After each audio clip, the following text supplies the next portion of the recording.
Hello, tubers, tubettes, various crazy people. I'm here with my buddy Brad. How you doing? And Brad is a guy that I've been trying to get with for a week.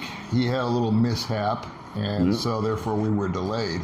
But the reason I wanted to chat with Brad is, well, Brad, you were subscribing to the channel and you contacted me. Yeah, sure did. Watching forever. We got together and had some coffee. He's here with his lovely wife, and her and May are over there gossiping about God knows what. Anyway, Brad just made it into the country, and I thought it would be a very, very interesting story for you guys to hear about the process that he went through to get here. And he barely made it under the wire before they shut everything down. The background to this is that you are married. Yes, I'm married. So what we're going to do is we're going to take about 5 minutes and let Brad give you a real short synopsis of how he met his wife, bought property, all that kind of stuff, went back home, and actually got his wife out of Manila and down here to Dumaguete with that much room to spare. And then came out here in the latter part of December, just before Christmas, and got himself out here before they locked everything down. He's got a list here which he needs, because he's gonna let you guys in on what he needed to get from America to the Philippines. Now this is prior, remember, this is December. This is just prior to them shutting everything down. But I wanted to give you guys an insight as to A, his background, and number two, the process that he went through. So I'll shut up. Brad, why don't you go ahead and tell the guys how you met your wife. Sure thing, Paul. And we'll just kind of, we'll do another video about that in depth. But for the sake of this video, I think the guys want to hear about trying to get over here. Fair enough? Fair enough. Well, first of all, Paul and I have similar backgrounds, because he's in the car business. I had a car lot at a time, so that was one of the things that really, I could see that we were going to get along really well. And we do. And we both like food. Food and coffee. They got the best coffee in the world out here. Besides the women. Okay? Besides the women. It is the greatest place to be. I after my divorce, I said, well, I'm going to come out here to the Philippines. I'm going to find myself a real woman, because I've talked to a lot of guys that have looked for women, and these women out here are just something else. Okay, they care for you. They're kind. As long as you're a good-hearted man, you're going to find a good-hearted woman. But if you're somebody that wants to run around, that's what you're going to find, is the girls that they'll run around on you, and they'll take you for every dime you got. So don't think that you can just get on the internet and go, oh, I'm going to buy some girl and have her come out to America. That ain't going to happen. You got to get out here and you got to meet them. And that's how I ended up with Lynn. I came out to, and she was an English teacher out in Manila. And that's one of the things that I looked at. A lot of guys that look for girls that are 20 years old or whatever, and they go, oh, I got to have that. Well, you got to remember, you got to talk to them. You got to have something in common, get along with them, right? Correct. And it's amazing how mature the girls are out here. They really are very educated, very, just wonderful, wonderful, good-hearted women. And anyways, I met her in Manila, and then we hit it right off. It was like I got off the airplane, and it's like she was my right hand right then. And went off, and the funniest thing happened, my back went out here. I had major surgery. She just took care of me. It was amazing. What year was amazing? That was, 17. It was December 17. And then I came out here in first part of January 18. And was out here, just coming out here for 10 days. Ended up being out here for 20 days because I ended up in the hospital. Great care, spinal work, the whole 9 yards. And I just can't say, the care that the Filipinos put into, is just amazing. So you met her online? Yes, I met her online. Yeah. You met her online. You guys established a dialogue. You came back. You came out to Manila. You spent time with her. Unfortunately, you had an episode with your back which required some surgery. Yeah. And so, for the majority of the time that you were here, you were immobilized, right? She took care of it. 5 days I'm laying in the hospital naked, waking up, and I'm going, I'm on the other side of the planet, and I got a woman that's got every dime in my pocket and my passport and everything, and I'm thinking, what's going to happen? She shows back up. She's taking up. Not only does she show up, she shows up with a nurse to sit by my bed 24/7 while I was in the hospital. And then after that 20 days ended, did you need to go back home? Yeah, I had to get on home, and then after that I came back out. We were looking, because I knew right then that this was the place that I wanted to retire and be. And you knew that was the girl for you. And right then, hey, any woman that would do something like she did is a keeper. Okay. And we ended up going to Subic Bay, and then we came out and did a few other little visits, and then we met some. Came out to get married, and then what year was that you got married? We got married in 19. Okay. 19. All right. Yeah, and baby, what month was that we got married? What month was it? It was June, I think, or May. Yeah, we got married in May, and then we met another couple that from Australia, and his wife's Filipina, and they had a place out here in Dumaguete, and invited us out to come and stay. So I came back out in October, and I just loved it out here. I could tell that this was the place to be. And in fact, up here where Paul's at, I was up running around looking at property up by there. And I'm in real estate myself now, so I could see that this was the place to go. And we ended up finding a place and buying it, and it took another year or a couple more months before we were able to close on it. And we closed on it in the end of 19 in December. And then I was planning on coming out in, March is when everything got shut down. And I was supposed to be out here a week after they shut it all down. Well, just before they shut down all the travel here in the Philippines, because they weren't letting any of the Filipinos, travel, I was able to get Manila, my wife from Manila, and her son and her daughter, because they're both professionals, both working, out of Manila like within hours before they shut everything down. And they were able to stay in a house since. And you have the house, and that's in Chaton. Siaton. Siaton. What is Siaton? Okay, and it overlooks the ocean and the Bohol Sea and a Po Island, and about 600 feet from the shoreline. Go down there, crystal clear water. You go swimming around, and you see little Nemo fish swimming around, and it's just paradise, just paradise. And you were in America when you were able to get her from Manila to here. Yes, correct? It's been. You saw the writing on the wall. Oh yeah, I said, baby, we got to get you out of there. And it was like I spent like 7 hours on the internet, trying to get her out of here.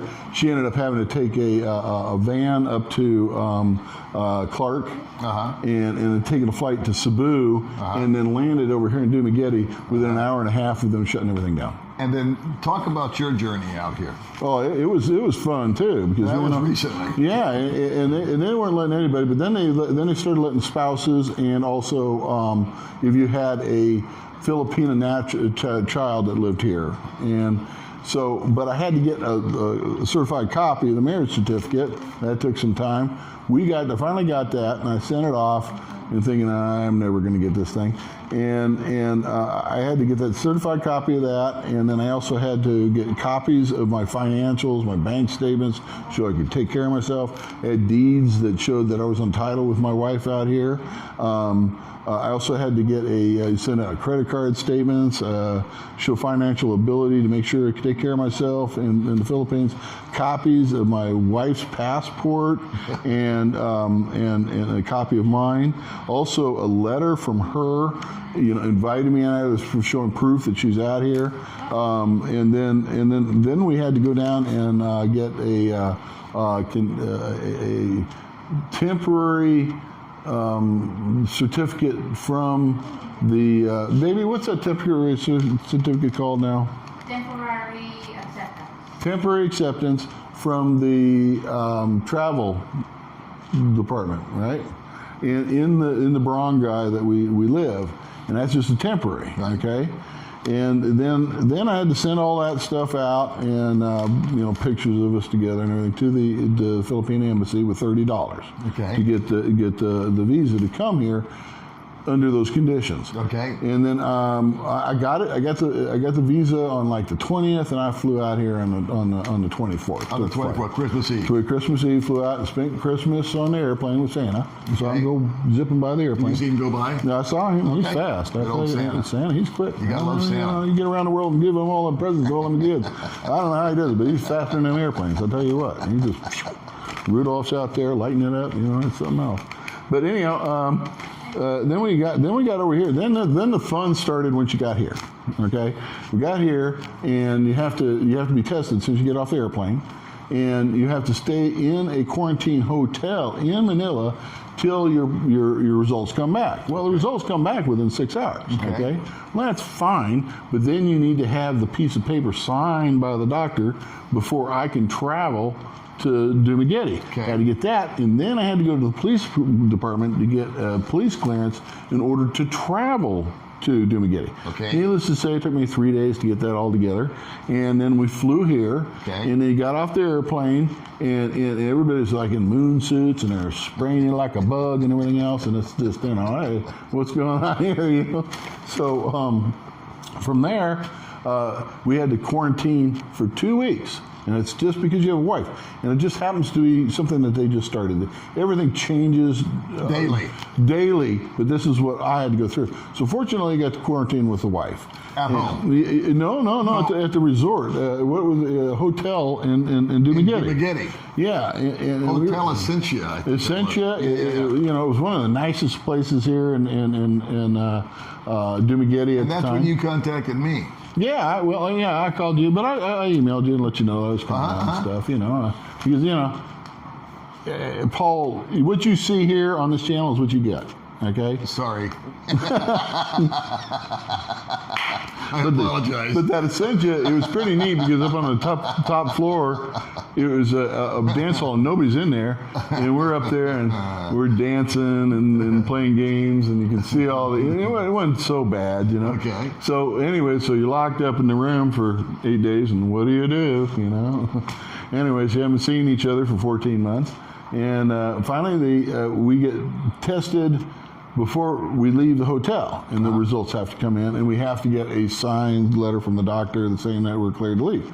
Then we could go back to the house in quarantine for the rest of the time, which was another 6 days. But we had to stay on the property, and That's not so bad. yeah, not so bad, but so you get basically tested twice before you even get, out the door. Now here's the coup de grace. So now he's gone through all this, and he's done his quarantine. That's fun. And he's first day of freedom. First day of freedom. He's on his motorbike, and I'd run on my motorcycle, and I went around. I'd run a gas tank out of it. We had it packed up, and I rode it around the backside of the house, and we unloaded it, and I'm just sitting on it, and I'm moving around the house, right? Well, the tire slips off the edge, and of course I go down with it too. Snaps my collarbone. It's poking up out here. First day out of quarantine. I'm going, oh man. I was hoping they'd just be able to push it back in there, but it didn't work out that way. So anyways, it's poking up here. So anyways, the next morning, went down there, got the x-rays, and had to go through all this stuff. And then they had to get a special little part to push the bone back down. And that was a week after, I broke it. So you're, having to deal with it. he's a trooper. I met him. He had a broken collarbone. Yeah. And then we were going to get together, and there was a brownout here, and so we couldn't. And then, what was it? Yesterday you had your surgery, or the day before? No, I had it about a week ago. A week ago you had Yeah. surgery. So it was about a 2-week period. So I broke it the first day, and it was a week until I could get the surgery. And by the way, if you are a person that has issues or has had pain before, and you have prescription pain medication, bring it with you, because they do not give that to you. In the hospital, they give it to you. After that, it's aspirin, and you're on your own. It's just, they're very, very stickler about that. So, but if you bring medication, make sure it's prescribed to you. And fortunately, I had some pain medication because I'd had other issues at some point, and I was able to get through a lot of that. And that's one of the reasons why I was talking to you with my bones sticking out. No, I totally dig it. Now let's do this. Let's give the guys a little insight. I think we covered pretty good. We really went lightly over how he met his wife and all that. And I want to do another video with him. in detail about that. But for the sake of time, we decided we'd kind of gloss over that and get into what the hoops he had to go through in order to get here. And that was when, let's just reiterate, they were allowing people in that were OFW. Yeah, and they shut the door, what like 2-3 days after I got down here? So until he broke his collarbone, I was calling him Mr. Lucky. But, you know, it is what it is. I was lucky. But let's go over the hospital experience. Well, let's go over the cost, and let's go over the conditions and the procedures. What's your overall take on it? Well, you know, the first hospital I was in Manila, okay, and this was the nicest place in the world. That was on the other plane. That was in the back, okay. Well, let's just go forward to the hospital, because that's what the guys want. So we go to Silman University. Silman University is like one of the most pristine universities here in Manila. So you have some very good quality doctors. But this hospital has been built on since World War II, and a lot of facilities are still World War II. So it's interesting. To say the least. You cannot call it state of the art. You couldn't stay the state of the art. In Manila, you could. They didn't have the room ready for me, so I had to go into a ward, and you got the little curtains and stuff, and everything's that green paint, you know, with the lead in it and stuff, you know, and you're like, okay, let's go for a ride in this one. Okay. You know, old rickety cart, you know, with the rusty wheels, and it was something else. I was going okay. But once we got into the operating room, which was textbook Marcus Welby or whatever, way back when. Marcus Welby? Yeah, all green tile and stuff, and had the glass where everybody could look at you. Anyhow, so they got me in and knocked me out right away, and you know, stuck me back together. But it was funny because out here in Manila, it's interesting when you have, you know, medical parts that you have to buy, like the parts that they had to put in my shoulder, bring my shoulder bone. You get it from a third-party guy, right? And he comes in and he goes, "I'm here to, you know, pick up the money for your part." You know, it's like, okay, great. You know, 40,000 pesos for this little piece of metal, right? And I was lucky enough to get it. And it's so funny. You sit there and you sit there in the doctor's office, and they bring up the video of, oh, and this is what the part is, and they'll bring up Google and show you this is how we're going to do it, and it's older. Then he gets on the phone and he starts calling around trying to find a part. Right. So he has a sister that lives up in Cebu, and his sister happens to be a doctor, and she knew where to get the part. So he was able to get it, and that's why we had to wait a week to get it shipped down here. So they got it in there, and the third-party guy comes in. Here's, buddy, I got your part here, you know. And so we get the little part, and then we got to go in and get surgery. Well, the surgery and everything was, babe, what would we come out with? The total was like around $4,000, and I had to get like 2 or 3 different X-rays. Chest X-rays to make sure that I had to get blood work. I had to get cardiogram. They do an awful lot before they cut you open, and the care they give you is better than what you get in the United States. Okay. They really, really go. Now it's you know, don't forget, this is third world. It's kind of iffy looking and this and that, but the doctors are just wonderful to talk to, and they got a great attitude, and they're laughing and stuff. And you wonder if you're going to come out of this alive, but I've had wonderful surgeries, wonderful experiences, and I tell you what, it's worth getting on a plane and flying first class here to get your work done, especially in Manila. And how did the hospital here compared to the hospital in Manila? Because I've heard it's night and day. Well, yeah, I tell you what, the place in Manila, I never have been in a hospital so nice in my life, you know. And I mean, it was like, it put it this way, it was Beverly Hills Hospital. You had the cute little island girls running around, rosy red lipstick. It was wonderful. And if you call for somebody, you didn't get one, you got 3. Okay, and they were there. I had major back surgery, and where they clean out your spine and all that stuff. It was $15,000 out the door. All right, and you get one bill. You don't get 10, 20 bills for the next 6 months. You get one bill. And that was only $15,000. That would cost over $150,000 in America. Unbelievable. And then I got a health share program that paid 100% of that. Okay, because they use the same medical codes in America as they do here, and that's what I think. And all the bills and everything are in English. All you got to do is transfer do the exchange money, which I just take a picture of the exchange rate, and then they send me a check because they go, heck, we're getting this easy. They don't have any problem, right? We're paying 20 cents on the dollar what they were doing in America. I have a million questions, but the one that I want to ask and get up front here is, when the guy came in with the 40,000 peso part, if you didn't have 40,000 pesos, what would have happened? You wouldn't get the part. Okay, so you had to pay for cash. You had to pay cash for that, and I was able to put the surgery on my credit card. I was going to ask that next. Now, what about the part? Could you put the part on the credit card? No. You had to have the cash. Okay. The cash. So, they gave you a receipt, but they give you a receipt for soda pop here. They're really good about that. Okay. Were you able to get pain medication? In the hospital, one of the things is the pain medication they gave me was the wrong stuff, and I don't have the right, and the doctor didn't listen to me. I woke up and I was royally, oh my God. And finally they gave it to you, but all they can give you here is morphine, okay, which is fine, but it only lasts a short period of time, and they will not give you any Percocet or any codeine, nothing like that. You just get what you get and go down the road. But when you're in the hospital, they can administer stronger medications to you, but once you're out the door, forget it. I've had questions from guys that are on pain medications, and I've always told them you can't get it here. You cannot get it. You need to make sure you bring that with you. They are sticklers about it, and they're sticklers about drugs. Drugs, you just no. You just nothing but problems, and you think you're going to get a problem in America with drugs. Ain't nothing like it is here. You go to jail, and it's just not a pretty situation. So, okay, I guess we'll kind of wrap this up. We'll do another interview before you go home. Now, how long are you going to be here for? I'm going to be here till the 19th of February. Okay, so I'm going to extend it out another week. I want to get the part out, but I'm going to have to fly back out, and that's going to cost me another $3,000. So I'm going to be in this entire collarbone operation about $8,000. And I've had my knee worked on. I love this place for surgeries. I mean, the care is it's just really. So what's good is what we're going to do is we'll kind of wrap this up. Wait, one more thing, Paul. Please. Okay.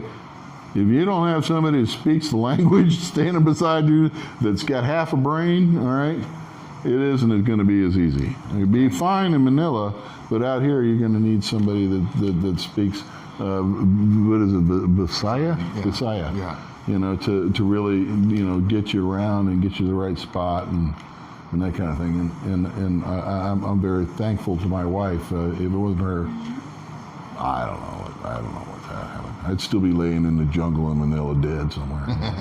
The one thing we try to emphasize when we do give advice here on the Old Dog Channel is to make sure that you have a safety net as far as money goes.